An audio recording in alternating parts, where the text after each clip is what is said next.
Hey everybody, Scott here from G System Videos. It is Tuesday. I'm going to probably be doing Tuesday, Friday videos this week because tomorrow I'm busy. Thursday I'm having new carpet put in. Friday I've got a rehearsal. Oh shit, that's Friday. Ah! I'll squeeze it in another video. Don't sweat it. Anyway, today I'm going to answer a few questions that I've received about using the EQ and the compression on the G System, and hopefully clear up a few little mysteries. So, let's do that.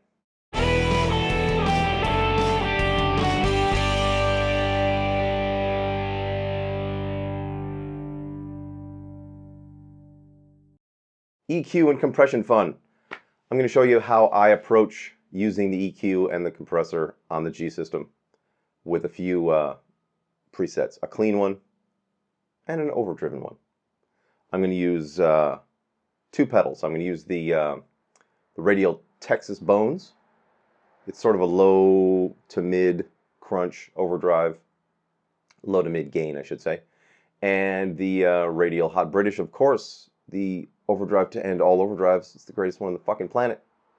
Better recognize. I'm going to show you the differences with and without the EQ. So, without further ado, let's go over to the G System. Okay, here's how I use the compression. This is my basic 80s preset. I use it for crunch and overdrive, so I'm not really going to be showing you two presets. I don't know why I said that. I'm just not. I use it for both. I just turn off the reverb when I want to do a heavy crunch part, so it's not, just drowning in it. I really love the advanced compressor, and I set it to 8 to 1. I do change the attack and release. These sound more natural to me. For the 80s band, this is how I'm setting it. For all of my preset bundles, I'm usually at -6. But for the 80s band, I'm using the guitar with less hot pickups, the Strat. So, blah, blah, blah. Anyway, my main use for the compression is just to boost the volume. I don't use it to squeeze the notes for everything they're worth. I'm not playing clean country lines, so I don't need that. You know what I mean? With 8675309, you don't need a super squeezy, compression. So this is how I use the compressor. Now, for the EQ, that's where I get a little bit creative. I am always pulling down some very lows. Now, these are lower than the guitar's natural frequencies. Why I do this is because a lot of amps will allow too much low frequency to pass through their circuitry, and you can't remove it with the bass knob without killing the low end on the amp. So what I do is I just stop it from getting there.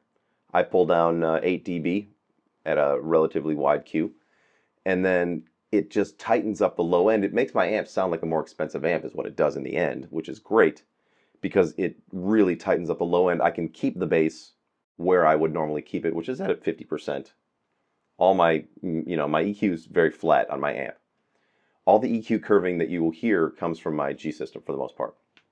Now I pull down some mids, always with the Sabre.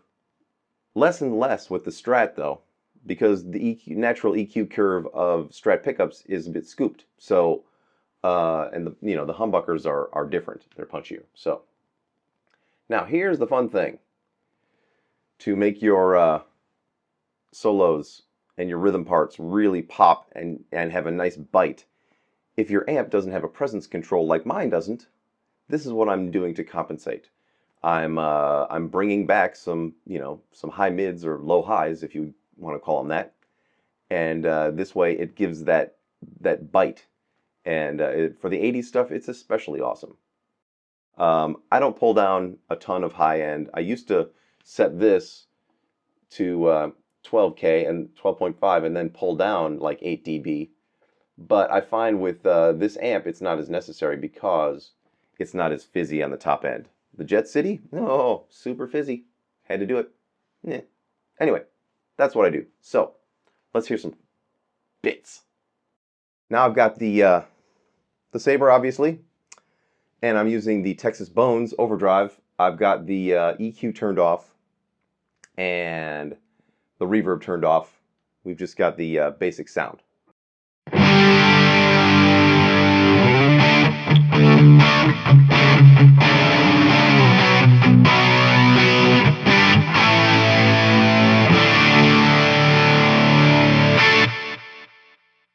Which is a pretty sweet, awesome 80s sound.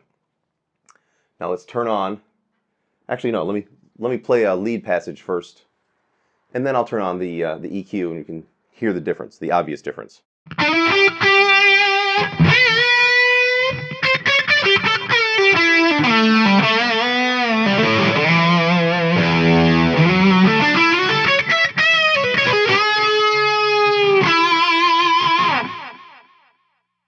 Now let's get that EQ in here.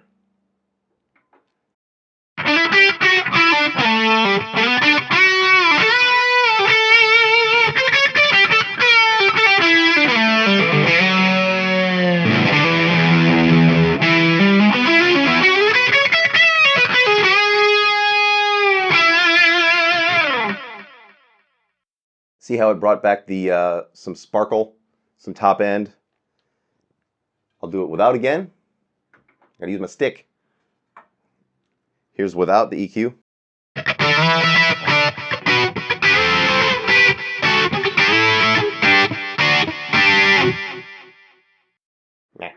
And now with.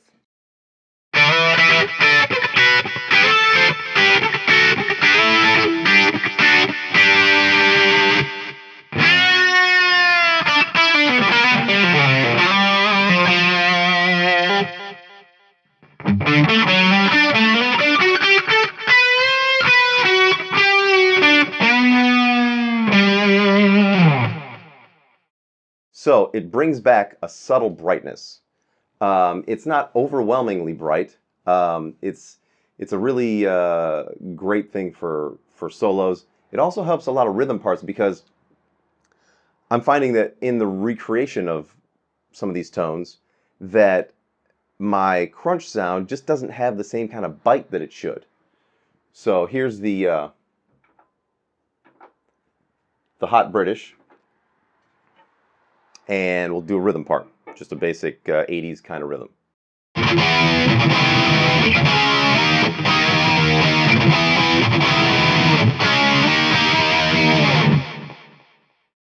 Sounds good.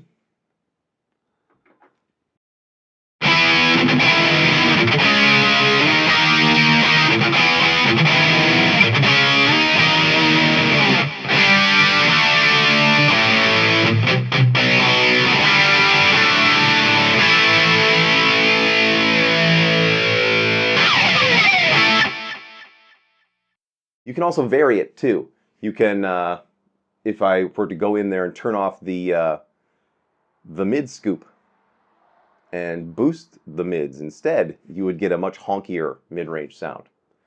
I like to scoop them on this guitar though, because these are very punchy pickups, and I like to take out a little bit of mids. So that's just what I do. There you go. A few little insights, a few little tips from me to you, from the EQ, for the EQ, and the compressor, and how I like to use them. They're always on in all of my presets. I've always got EQ and compression going on in the background, so they shape my tone far more than the amp does, because I always set my amp's EQ totally flat. So all the EQ curving I get from the G system. I've said it before. I'll say it again. Ain't no thing. So I will be back on Friday. And until then, everybody, rock on.